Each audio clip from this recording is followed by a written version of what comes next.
영국의 제이슨 아데이는 3살 때 발육부진과 자폐 진단을 받습니다.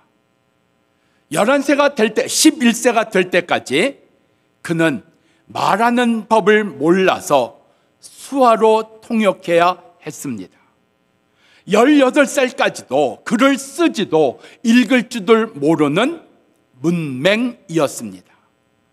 근데 그에게 뜻하지 아니하는 멘토가 생겼습니다. 그 멘토로 말미암아 글을 배우기를 시작을 합니다. 18살이 지나서 말이죠, 책을 읽기를 시작을 합니다. 그리고 그가 꿈도 꾸지 못했던 대학에 들어가게 됩니다. 대학을 졸업하면서 계속 공부합니다. 그리고 대학의 강사가 됩니다. 부교수가 되었고요, 교수가 되었습니다. 그랬던 그가 얼마 전에 영국의 가장 명문이라고 이야기하는 케임브리지 대학에 그는 교회 교육사회학 교수로 청빙을 받게 되었습니다. 그는 평생 남의 도움이 없으면 살아갈 수가 없다고 생각한 사람이었습니다. 그런데 그가 귀한 대학에서 가르치는 일에, 그리고 자기의 꿈을 이뤄가는 일에 그가 지금도 헌신하고 있습니다. 불우한 환경 가운데 있는 사람들에게 더 많은 기회를 나는 주고 싶습니다. 그가 이겨내고 견뎌내고 그가 넘어갔던 수많은 일들 속에 마침내 어려운 환경 가운데 있는 사람들이 더 도움을 받는 역사가 그로 말미암아 일어났다는 것을 보여주고 있습니다. 오늘 19절에 있는 말씀 보면 스데반의 일로 인해서 일어난 환란으로 흩어진 예수 믿는 사람들이 베니게와 구브로와 안디옥까지 가서 복음을 전하는데 유대인에게만 전하더라 이야기하고 있습니다. 예루살렘에서 더 이상 예수를 믿을 수가 없는 겁니다. 예루살렘에서 더 이상 예배를 드릴 수가 없는 겁니다. 도망가야 됐습니다. 피난해야 했습니다. 숨어야 했습니다. 그렇게 사방으로 흩어진 타지인이 되어버렸습니다. 그들 가운데 이렇게 쫓겨와서 생활의 근거를 마련하고 안정된 생활하는 것이 그들에게는 무엇보다 급선무였을 겁니다. 그런데 그들은 여전히 복음을 전했습니다. 그런데 한 가지 이상한 것은 유대인에게만 전했다는 사실입니다. 예수 믿고 저들은 변했습니다.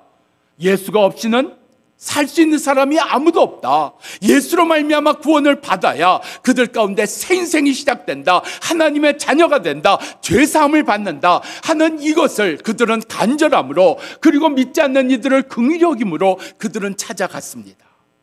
잘한 거지요. 순종한 겁니다.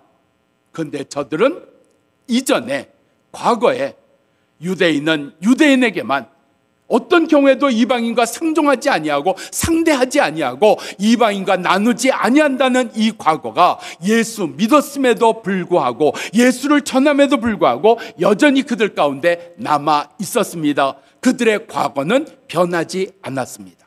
예수 믿었는데 말이죠, 내가 예수 믿었습니다. 예배 드립니다. 내가 주님을 찬양하고 정말 울면서 간구도 합니다. 손들고 간구도 합니다. 그런데 여전히 변하지 않은 나의 과거는 무엇일까요?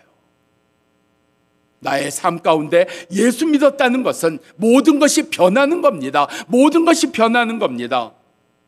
우리는 전통적으로 세례를 줄 때 머리 위에 물을 뿌리지만, 어떤 교단은 완전히 세례는 물속에 잠기우는 거라 해서 물속에 머리끝까지 다 들어가는 그러한 세례 예식을 행합니다.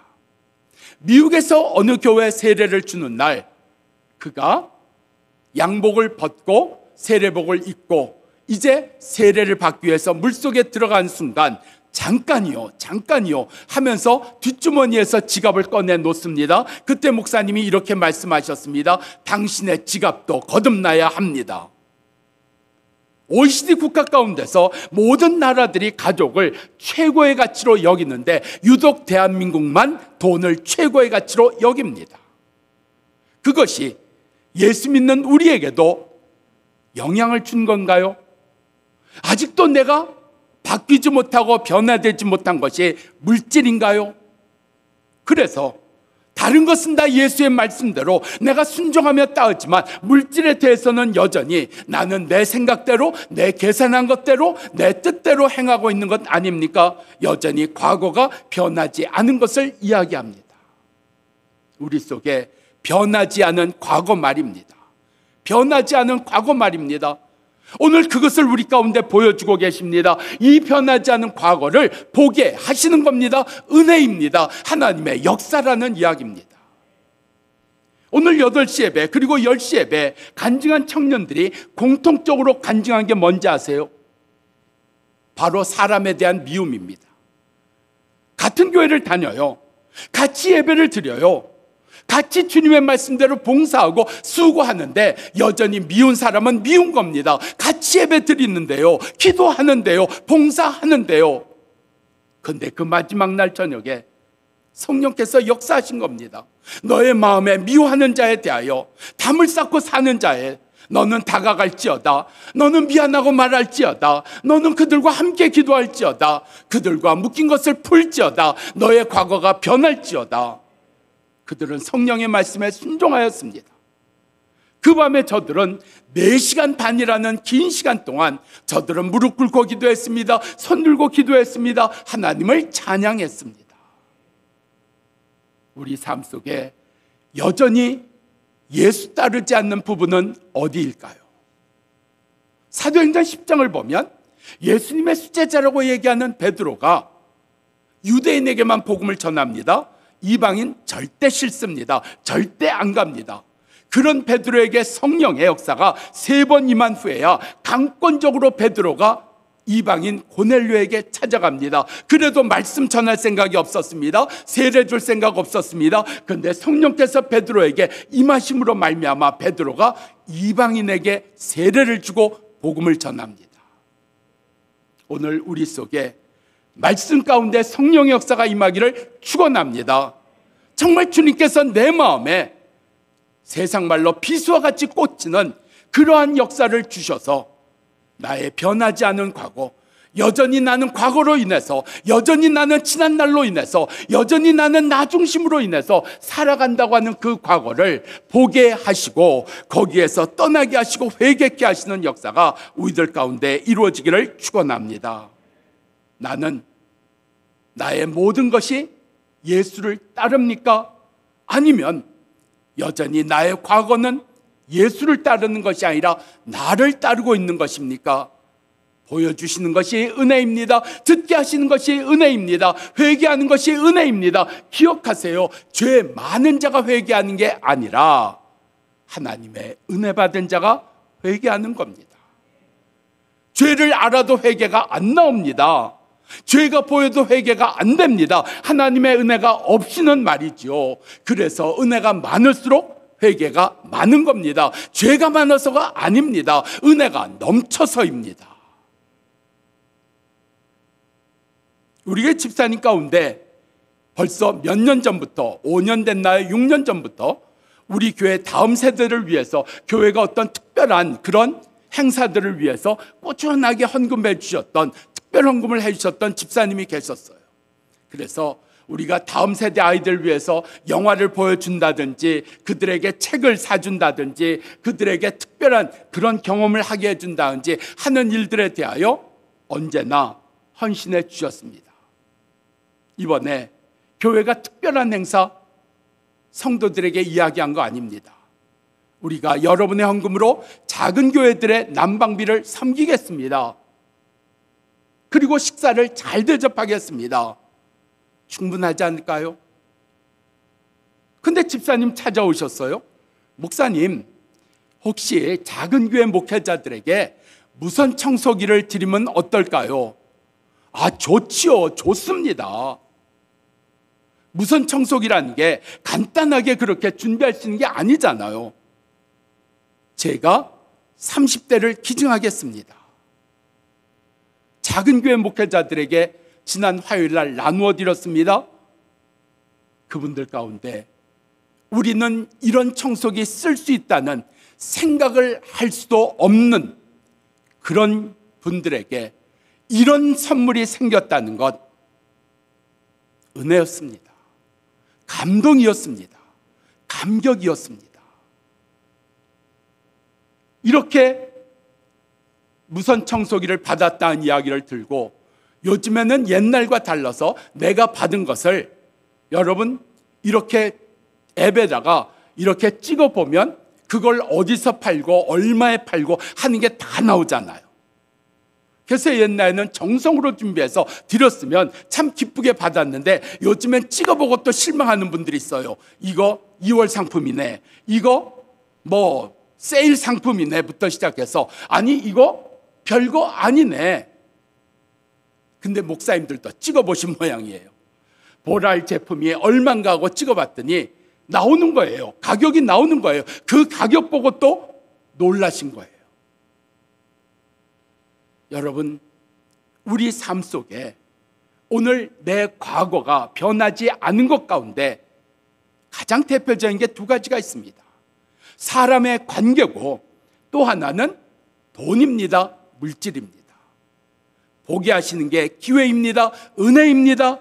회개하는 게 기회입니다. 은혜입니다. 순종입니다. 따라가는 역사가 이루어지기를 축원합니다. 20절입니다.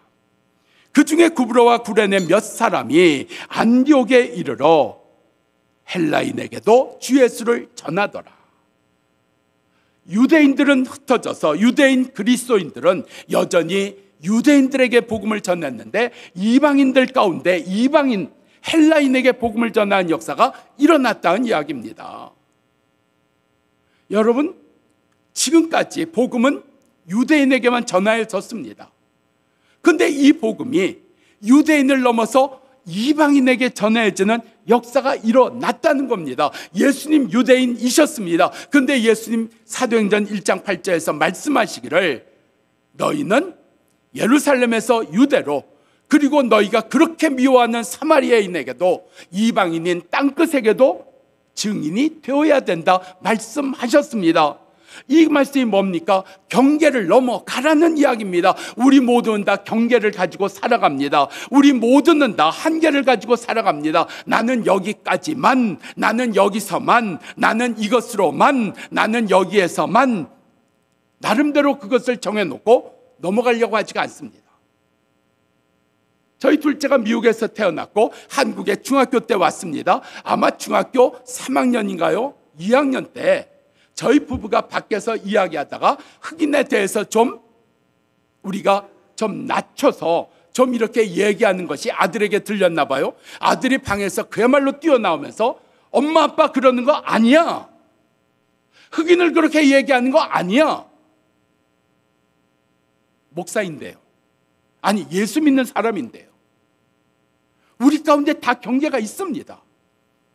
내가 예수 믿는 경계, 내가 섬기는 경계, 내가 나누는 시간의 경계, 쓰는 물질의 경계, 우리 마음대로 다 경계를 가지고 살아갑니다. 그 경계를 넘어가는 게 쉽지 않습니다. 근데 성경은요, 이런 안목을 가지고 보시면 도움이 됩니다. 성경 안에 나오는 인물을 경계를 넘어가지 않았던 사람과 예수 믿고 경계를 넘어간 사람으로 나누어서 보면 전혀 다른 이야기로 보입니다.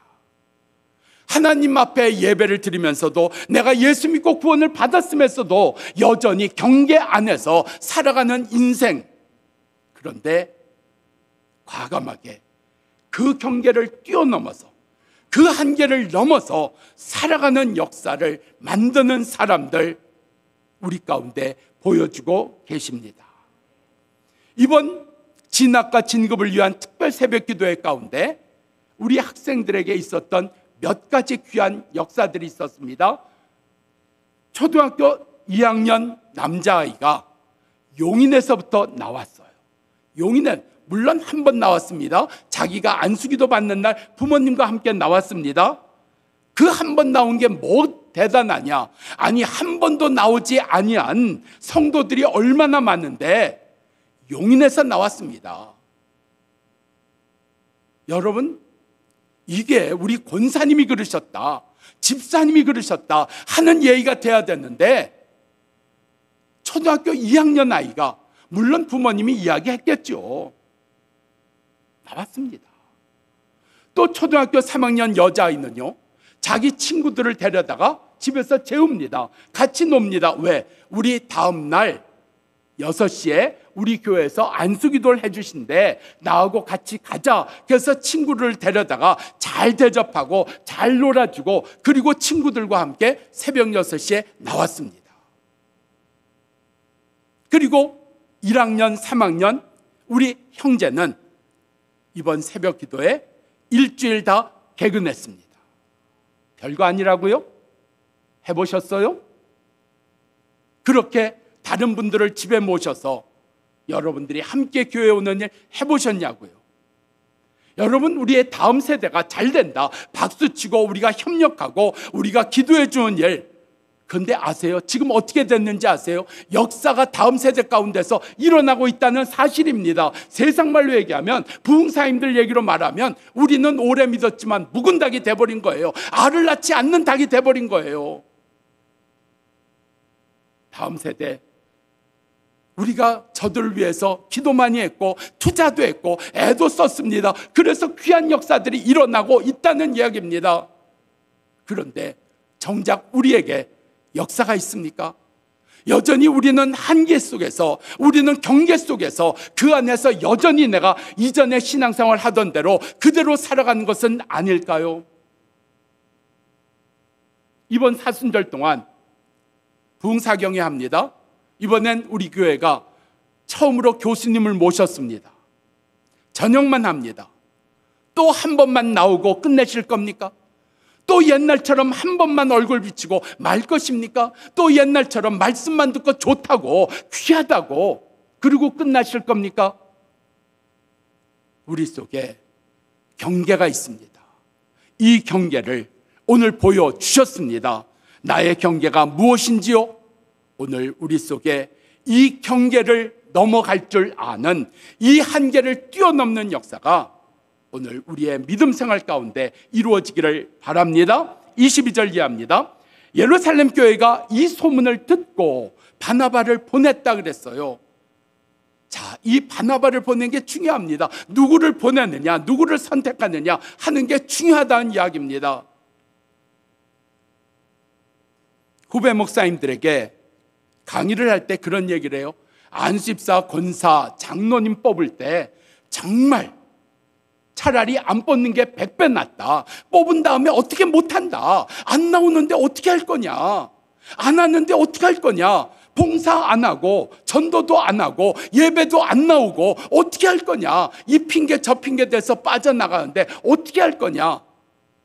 뽑으면 교회가 더 잘 될 줄 압니다. 뽑으면 교회가 더 부흥할 줄 압니다. 절대 아니다. 절대 아니다. 뽑지 않는 게 100배도 날 경우가 많다. 이해가 안 되죠. 일꾼 뽑아서 교회를 더 부흥하게 하고 하나님의 역사를 더 이루자고 뽑는데, 뽑아놓고 보면 어떻게 못해요.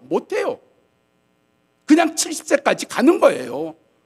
예배 안 나와도 70세까지 가고요. 섬기지 않아도 그냥 70세까지 권사님 해야 되고 안수집사님 해야 된다는 얘기입니다. 예루살렘 교회 바나바 잘 뽑았어요. 바나바가 어떤 사람이냐고요? 착한 사람이라고요. 여러분, 세상의 착한 가격 이야기할 때 뭐예요? 주인이 자기만 이익 얻자고 하는 것이 아니라 손님과 같이 나누겠다고 하는 게 착한 가격 아니에요? 착한 사람이라는 건 뭐예요? 내가 가질 수 있는 열을 나 혼자 갖는 게 아니라 내가 가질 수 있는 열 중에 5을 나눠주고 거기서 또 2도 나눠주고 나는 그저 2이나 3 갖고 4이나 5 갖고 나머지는 다른 사람들도 가질 수 있게 해주는 것, 그게 착한 사람 아니에요? 그리고 성령과 지혜가 충만하였더라. 세상 보기에도, 그리고 성도들 보기에도. 이런 바나바가 가서 무엇을 받는지 아세요? 이런 바나바기 때문에 보인 게 있었다는 겁니다. 그 안디옥에 가서 하나님의 은혜를 보았더라.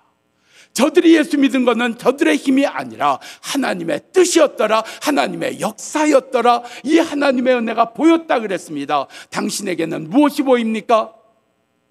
우리 다음 세대 가운데, 청년들 가운데 하나님의 은혜가 보이십니까? 교회 안에 하나님의 은혜가 보이십니까? 우리 가족 안에 하나님의 은혜가 보이십니까? 내 안에 하나님의 은혜가 보이십니까? 바나바에게는 보였습니다. 그런 바나바를 통해서 역사가 일어나잖아요. 역사가 일어나잖아요. 오늘 우리 교회 가운데 역사가 어디에서 일어납니까? 우리 성도들 가운데 일어나야 되는 겁니다. 지난주에도 얘기했잖아요. 자기 생일입니다. 토요일이. 근데 생일 안 하고 교회 와서 성경학교에 하루 종일 참석한 아이들.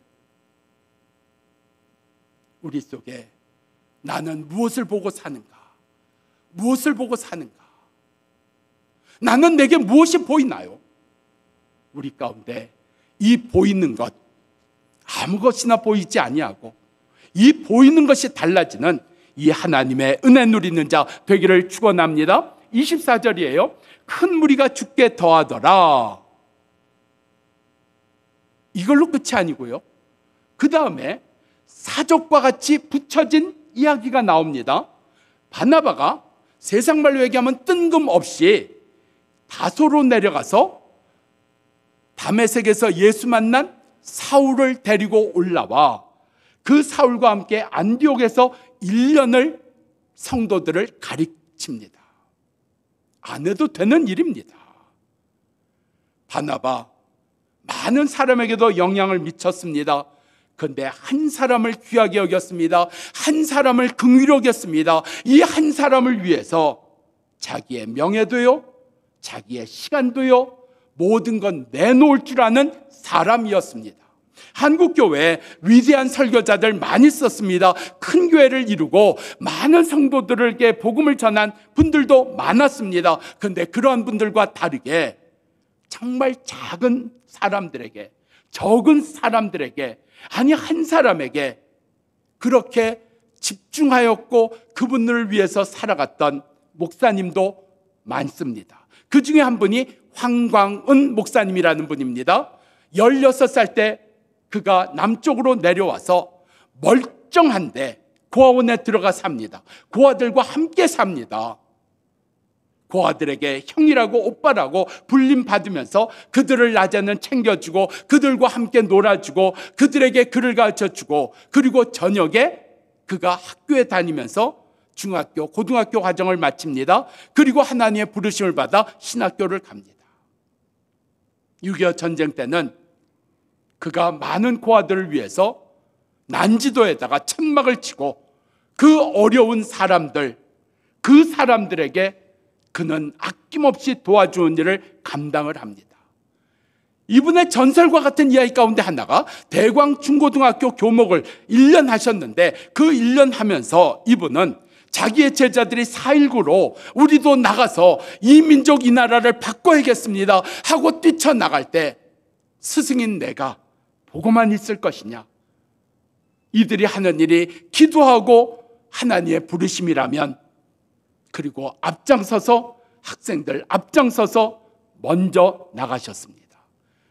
그리고 학생들과 함께 수련회를 가서 정말 그 옛날에 선생님이신 이분이, 목사님이신 이분이 소매를 걷어붙이고 학생 하나하나의 발을 닦아 주십니다.